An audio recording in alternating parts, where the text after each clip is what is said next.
ಆಲಿಸುವ ಕಿವಿಗಳೇ. ಕವಿಗೋಷ್ಠಿಯಲ್ಲಿ ಇಲ್ಲಿ ಮುತ್ತು ರತ್ನ ವಜ್ರ ಒಡವೆಗಳು ವೇದಿಕೆ ಮೇಲಿದೆ, ವೇದಿಕೆ ಮೇಲಿದ್ದಾರೆ. ಅದು ಅಣ್ಣ ಬಸವಣ್ಣನವರ 12ನೇ ಶತಮಾನದ ಏನು ಒಂದು ಅರ್ಥಗರ್ಭಿತವಾದಂಥ ಒಂದು ಶತಮಾನ. 900 ಶತಮಾನಗಳ ಇಲ್ಲಿವರೆಗೆ ಬಂದರೂ ಕೂಡ ಇನ್ನೂವರೆಗೆ ಜಾತೀಯತೆ ಹೋಗಿಲ್ಲ, ಅಸಮಾನತೆ ಹೋಗಿಲ್ಲ, ತಾರತಮ್ಯ ಹೋಗಿಲ್ಲ. ಬಸವಣ್ಣನವರು ಹೆಂಗೆ ನಮ್ಮ ಕರ್ನಾಟಕ ಸರ್ಕಾರದ ಡಿವಿಷನ್ ಸಬ್ ಡಿವಿಷನ್ ಅದಾವಲ್ಲ, ಆ ರೀತಿ ಉದ್ಧಾರ ಆಗಬೇಕು, ಒಳ್ಳೆಯ ಸಂಸ್ಕೃತಿ ಬೆಳಿಬೇಕು, ಒಳ್ಳೆಯ ನಾಗರಿಕತೆ ಬೆಳಿಬೇಕು, ಸಮಾನತೆ ಬರಬೇಕು ಅಂಥೇಳಿ ಆ ಮಠಗಳು ಇವತ್ತಿನ ದಿನಮಾನದಲ್ಲಿ ನಾವು ನೋಡಿದಾಗ ಸಣ್ಣ ಮಕ್ಕಳ ಅತ್ಯಾಚಾರ, ಕೊಲೆ, ಸುಲಿಗೆ, ದರೋಡೆ, ವಂಚನೆ, ಭಕ್ತರ ಹೆಸರಲ್ಲಿ ಮೋಸ, ಈ ರೀತಿ ಆಗ್ತಕ್ಕಂಥದ್ದನ್ನು ನಾವು ನೋಡಿದಾಗ ನಿಜಕ್ಕೂ ನಾಚಿಕೆ ಆಗ್ತಕ್ಕಂಥ ವ್ಯವಸ್ಥೆ. ಏನು ಮಾಡೋದ್ರಿ? ಅದಕ್ಕೆ ಬಸವಣ್ಣ ಹೇಳಿದ್ರು, ಎಲ್ಲರೂ ಕೂಡಿ ಬದುಕಬೇಕು, ಕೂಡಿ ಊಟ ಮಾಡಬೇಕು ಅಂತ ಹೇಳಿದ್ರು. ಆದರೆ ಏನು ಮಾಡಿದ್ವಿ? ಅವರೇ ಒಂದು ಬಸವಣ್ಣವ್ರದ್ದು ವಚನ ಒಂದು ನೆನಪಿಗೆ ಬರ್ತದೆ ನನಗೆ. ಮಾಡಿ ಮಾಡಿ ಕೆಟ್ಟರು ಮನವಿಲ್ಲದೆ, ಆಗಿನ ಭಕ್ತರು, ಮಾಡಿ ಮಾಡಿ ಕೆಟ್ಟರು ಮನವಿಲ್ಲದೆ, ನೀಡಿ ನೀಡಿ ಕೆಟ್ಟರು ನಿಜವಿಲ್ಲದೆ, ಮಾಡಿ ಮಾಡಿ ಕೆಟ್ಟರು ಮನವಿಲ್ಲದೆ, ನೀಡಿ ನೀಡಿ ಕೆಟ್ಟರು ನಿಜವಿಲ್ಲದೆ, ಮಾಡುವುದು ನೀಡುವುದು ಮನವೊಂದಾದರೆ, ಮಾಡುವುದು ನೀಡುವುದು ಮನವೊಂದಾದರೆ ಕೂಡಿ ಉಣ್ಣೆಂದ ನಮ್ಮ ಕೂಡಲ ಸಂಗಮ ದೇವ ಅಂತ ಹೇಳ್ತಾರೆ. ಯಾರು ಇವತ್ತು ಕರೀತಾರಪ್ಪ? ಪಕ್ಕದ ಮನೆಯವರು ಉಪವಾಸ ಬಿದ್ದಾಗ ಹಬ್ಬ ಆಚರಣೆ ಮಾಡ್ತೀವಿ ನಾವು. ಹಬ್ಬ ಆಚರಣೆ ಮಾಡಬೇಡ್ರಪ್ಪ, ಅವರು ಕರ್ಕೊಂಡು ಊಟ ಮಾಡಿರಿ ಅಂತ ಹೇಳಿದ್ರು ಬಸವಣ್ಣವರು. ಹಬ್ಬ ಹರಿದಿನಗಳು ಬಂದಾಗ ಪಕ್ಕದ ಮನೆಯವರು ಉಪವಾಸ ಬಿದ್ದಾಗ ಅವ್ರು ಕರೆದ್ರು, ಒಂದೇ ಹೋಳಿಗೆ ಆಗಲಿ, ಒಂದು ಸ್ವಲ್ಪ ಅನ್ನ ಆಗಲಿ, ಬಡವರನ್ನು ಕರೆದು ನೀವು ಊಟ ಮಾಡಿಸ್ರಿ ಅಂತ ಹೇಳಿದ್ರು. ಇವತ್ತೇನಾಗ್ತಾ ಇದೆ? ನಿಂಬೆಹಣ್ಣು, ಕ್ಯಾರು, ಕುಂಕುಮ, ಭಂಡಾರ, ಮೌಢ್ಯಾಚಾರಗಳು ಅವ್ರ ಮನೆ ಮುಂದೆ, ಅವ್ರ ಮನೆ ಹಾಳಾಗಲಿ ಅಂಥೇಳಿ ಮಾಡ್ತಕ್ಕಂಥ ಒಂದು ಅನಾಚಾರ ಕೆಲಸಗಳು ಸಮಾಜದಲ್ಲಿ ನಡೀತಾ ಇವೆ.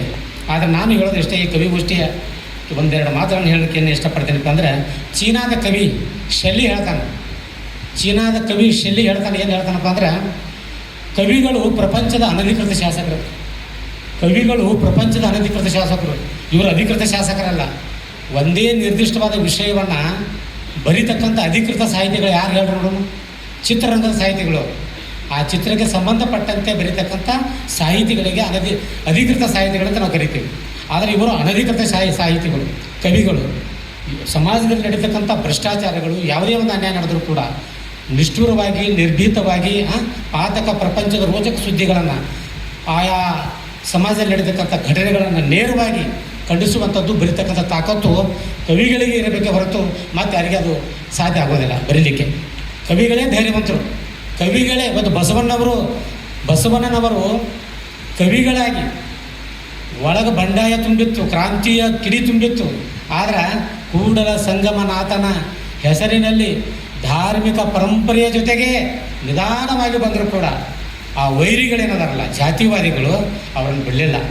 ಅವ್ರಿಗೆ ಗೊತ್ತಿತ್ತು ಒಂದು ದಿನ ಇದು ನನಗೆ ಎದುರು ಆಗದೈತಿ ಅಂತಕ್ಕಂಥದ್ದು ಗೊತ್ತಿದ್ರು ಕೂಡ ಆ ಕೂಡಲ ಸಂಗಮನಾಥ ಕಾಯಬೇಕಾಗಿತ್ತು. ಆದರೆ ಅರ್ಧಕ್ಕೆ ಅವರ ಏನು ಒಂದು ವಯೋಮಾನ ಬಂತು, ಅದು ನಿಜಕ್ಕೂ ಅದು ಒಂದು ಆಘಾತಕಾರಿ ಅಂತೇಳಿ ನಾವು ಭಾವಿಸ್ಬೇಕಾಗ್ತದೆ ಈ ಸಂದರ್ಭದಲ್ಲಿ. ಆದರೆ ಕವಿಗೆ ಏನಿರಬೇಕಪ್ಪ ಅಂದ್ರೆ ಸ್ವಂತಿಕೆ ಇರಬೇಕು. ಕವಿಗಳಾದವರಿಗೆ ಸ್ವಂತಿಕೆ ಇರಬೇಕು ಹೊರತು ವಂತಿಕೆ ಇರಬಾರ್ದು. ಅರ್ಥ ಆಯ್ತಾ? ವಂತಿಕೆ ಅಂದರೆ ಬೇರೆಯಿಂದ ತೋಳುವಂಥದ್ದು ಆಗಬಾರ್ದು. ಕವಿಗಳಿಗೆ ಸ್ವಂತಿಕೆ ಇರಬೇಕು ಅಂತಕ್ಕಂಥದ್ದು. ಆದರೆ ಯಾರೂ ಊಹಿಸದ ಸಾಹಿತ್ಯ ಆಗಬೇಕು. ನಿಜವಾದ ಸಾಹಿತ್ಯ, ನಿಜವಾದ ವಿಷಯ ಅವರಲ್ಲಿ ಬಂದರೆ ಆ ಕವಿ ನಿಜಕ್ಕೂ ಕರ್ನಾಟಕದಲ್ಲಾಗಲಿ, ಭಾರತದಲ್ಲಾಗಲಿ, ವಿಶ್ವದಲ್ಲಾಗಲಿ ಬೆಳೀತಕ್ಕಂಥ ಕವಿ ಆಗ್ತಾನೆ. ಅರ್ಥ ಆಯ್ತಾ? ಅಂದ್ರೆ ಯಾರೂ ಬರೀಲಾರ್ದಂಥದ್ದು ಬರಿಬೇಕು. ನಾವು ಮತ್ತೊಬ್ಬರದ ನೋಡಿ ನಾವು ಬರೆದ್ರೆ ಅದು ಸಾಹಿತ್ಯ ಆಗೋದಿಲ್ಲ. ಅದು ಏನಾಗ್ತದಪ್ಪ ಅಂದ್ರೆ ಕದ್ದು ಬರೆದಂಥ ಸಾಹಿತ್ಯ ಆಗ್ತದೆ. ಅದಕ್ಕಾಗಿ ನನ್ನ ಒಂದು ಕವಿತೆಯಲ್ಲಿ ನಾ ಈ ವಿಷಯದ ಕುರಿತು ಒಂದು ಹೇಳ್ತೀನಿ. ಏನಪ್ಪ ಅಂದರೆ, ಸರಿ ಪ್ರಾಸ ಕೂಡಿಸಿ ಬರೆದೊಡೆ ಕವನವಲ್ಲವೋ ಗೆಳೆಯ, ಸರಿ ಪ್ರಾಸ ಕೂಡಿಸಿ ಬರೆದೊಡೆ ಕವನವಲ್ಲವೋ ಗೆಳೆಯ, ಬರೀ ಗುಡುಗು ಮಿಂಚಾದೊಡೆ ಇಳೆಗೆ ಬರುವುದಿಲ್ಲವೋ ಮಳೆಯ, ಬರೀ ಗುಡುಗು ಮಿಂಚಾದೊಡೆ ಇಳೆಗೆ ಬರುವುದಿಲ್ಲವೋ ಮಳೆಯ, ಹರಿನಾಮವನ್ನು ಜಪಿಸಿದೊಡೆ ವರ ನೀಡಲಿಲ್ಲವೋ ಆ ದೇವರು, ಹರಿನಾಮವನ್ನು ಜಪಿಸಿದೊಡೆ ವರ ನೀಡಲಿಲ್ಲವೋ ಆ ದೇವರು, ರಟ್ಟೆ ಮುರಿದು ದುಡಿಯುವವರೆಗೆ ಸುರಿಯಲಿಲ್ಲವೇ ನಿನ್ನ ಬೆವರು. ರಟ್ಟೆ ಮುರಿದು ದುಡಿಯುವವರೆಗೆ ಸುರಿಯಲಿಲ್ಲವೇ ನಿನ್ನ ಬೆವರು. ಅವನುಂಡ ಮಾತ್ರಕ್ಕೆ ತುಂಬಲಿಲ್ಲವೋ ನಿನ್ನ ಹೊಟ್ಟೆ, ಅವನುಂಡ ಮಾತ್ರಕ್ಕೆ ತುಂಬಲಿಲ್ಲವೋ ನಿನ್ನ ಹೊಟ್ಟೆ, ಅವ ಕಂಡ ಸೂತ್ರವನೆಂಬಿ ಹೆಣೆ ಬೇಡವೋ ನೀನು ಬುಟ್ಟೆ. ಸಾಹಿತ್ಯದ ಮಾಹಿತಿ ನಿನ್ನೊಳಗಿದ್ದರೆ ಸಾಹಿತ್ಯಕ್ಕೆ ಮತ್ತೆ, ಸಾಹಿತ್ಯದ ಮಾಹಿತಿ ನಿನ್ನೊಳಗಿದ್ದರೆ ಸಾಹಿತ್ಯಕ್ಕೆ ಮತ್ತೆ. ಹಾಗೇ ಬೇಕು ಬಯಸದೆ ಆ ದೈವ ಕೊಟ್ಟ ಭಾಗ್ಯದ ವರ, ಹಾಗೇ ಬೇಕು ಆ ಬಯಸದೆ ಆ ದೈವ ಕೊಟ್ಟ ಭಾಗ್ಯದ ವರ. ಹಾಗೆಂದೇ ಬೆಳೆಯುವವು ನೀರಿಲ್ಲದೆ ಮರ. ಯಾರು ನೀರು ಹಾಕ್ತಾರೆ? ಹಾಕ್ತೇವೆ ನಾವು ನೀರು. ಪರಿಸರದಲ್ಲಿ ನಾವು ನೀರು ಹಾಕೋದ್ರೆ ತಂತಾನೇ ಬೆಳಿತಾವ ಅಂತಕ್ಕಂಥ ಮಾತನ್ನು ಈ ಸಂದರ್ಭದಲ್ಲಿ ಹೇಳಿ ನಾನು ಹೆಚ್ಚಿಗೆ ಹೇಳೋದಿಲ್ಲ. ಅದಕ್ಕಾಗಿ ಇವತ್ತೇನಾಗಿದೆಪ್ಪ ಅಂದ್ರೆ ಕನ್ನಡ ಸಾಹಿತ್ಯ ಭಾಳ ಸಮೃದ್ಧಿಯಾಗಿ ಬೆಳೀತಾ ಇದೆ. ಆದರೆ ಭ್ರಷ್ಟಾಚಾರ, ಜಾತಿ ವ್ಯವಸ್ಥೆ, ಇವತ್ತು ನಾವು ಪಕ್ಕದಲ್ಲೇ ಇರ್ತೀವಿ, ಪಕ್ಕದಲ್ಲೇ ಜಾತಿ ಮಾಡ್ತಾರೆ. ಇದೆಲ್ಲ ಏನದ ಹೋಗಬೇಕಾದ್ರೆ ಬಸವಣ್ಣವ್ರು ಮಾಡಿಟ್ಟು ಹೋದರು, ಆದರೆ ಇನ್ನೂ ಹೆಚ್ಚಿಗೆ ಆಗ್ತಾಯಿದೆ ಇವತ್ತು ಸಮಾಜದಲ್ಲಿ, ರಾಜಕೀಯದಲ್ಲಿ ಹೆಚ್ಚಿಗೆ ಆಗ್ತಾಯಿದೆ. ರಾಜಕಾರಣಿಗಳಿಂದ ಇವತ್ತು ಸಮಾಜ ಕೆಟ್ಟಿದೆ, ರಾಜಕಾರಣಿಗಳಿಂದ ಇವತ್ತು ಸಂಸ್ಕೃತಿ ಕೆಟ್ಟಿದೆ, ಮಠಾಧೀಶರಿಂದ ಇವತ್ತು ಸಮಾಜ ಕೆಟ್ಟಿದೆ. ಮತ್ತು ಯಾರಿಂದ ಕೆಟ್ಟದ್ದು ಹೇಳೋಣ? ಎಲ್ಲ ಕವಿಗಳಿದ್ದೀರಿ, ಊಹಿಸ್ರಿ. ಹೊಸ ಹೊಸ ಬನ್ನಿರಿ ಬಾಂಧವರೇ ಹೊಸ ನಾಡ ಕಟ್ಟೋಣ ಅಂತೇಳಿ ನಾವು ಒಂದು ಕವಿತೆ ಬರೆದಿದ್ದೆ. ಆದರೆ ಹೊಸ ನಾಡು ಇವತ್ತು ಕಟ್ಟಬೇಕಾದ್ರೆ ಕವಿಗಳೇ ಕಾರಣ. ನಮ್ಮನ್ನೆಲ್ಲ ತಿದ್ದಿದವರು ಬಾಲ್ಯದಲ್ಲಿ ತಂದೆ ತಾಯಿಗಳು, ಪಠ್ಯ ಪುಸ್ತಕದಲ್ಲಿ ನಮ್ಮನ್ನು ತಿದ್ದಿದವರು ಯಾರು? ಕವಿಗಳು, ಸಾಹಿತಿಗಳು, ವಿಮರ್ಶಕರು, ಇವರೇ. ಅದಕ್ಕೆ ಸಂಪದ್ಭರಿತವಾದ ಬಿಜಾಪುರ ಜಿಲ್ಲೆ ಇದು ಸಾಹಿತ್ಯಕ್ಕೆ ಬರಗಾಲವಿಲ್ಲ. ಇದು ಸಂಪದ್ಭರಿತ ನಾಡು ವಿಜಯಪುರ ಜಿಲ್ಲೆ. ಅನ್ನ ಬಸವಣ್ಣವರಲ್ಲಿ ಹುಟ್ಟಿ ಬೆಳೆದು ಸಾಹಿತ್ಯವನ್ನು ಏನು ರಚಿಸಿದ್ರು, 12ನೇ ಶತಮಾನದಲ್ಲಿ ಬರೆದಂಥ ಪ್ರತಿಯೊಂದು ವಚನಗಳು ಅಪ್ಪಟ ಅಚ್ಚಗನ್ನಡದಲ್ಲವ. ಅದೇ ಹರಿಹರ, ರಾಘವಾಂಕ, ಪೊನ್ನ, ಜನ್ನ, ಶರೀಫ ಇವರೆಲ್ಲ ನೋಡ್ರು ಹಳೆಗನ್ನಡದ ಗಾಳಿ ಮತ್ತು ಅದು ಸೆಳೆದು ಬಂದವರು. ಆದರೆ ಬಸವಣ್ಣವ್ರಿಗೆ ಗೊತ್ತಿತ್ತು ನನಗೆ ಗೊತ್ತಿಲ್ಲ. ಇನ್ನು ಮುಂದಿನ ಶತಮಾನಗಳು ನಾನು ಹಳೆಗನ್ನಡದಲ್ಲಿ ಬರೆದ್ರೆ ಇವು ತಿಳಿಲಿಕ್ಕಿಲ್ಲ ಅಂಥೇಳಿ ಅವಾಗೇ ಅಷ್ಟು ಶುದ್ಧ ಕನ್ನಡದಲ್ಲಿ ಬರೆದ್ರು ಏನೋ ಅಂಥೇಳಿ.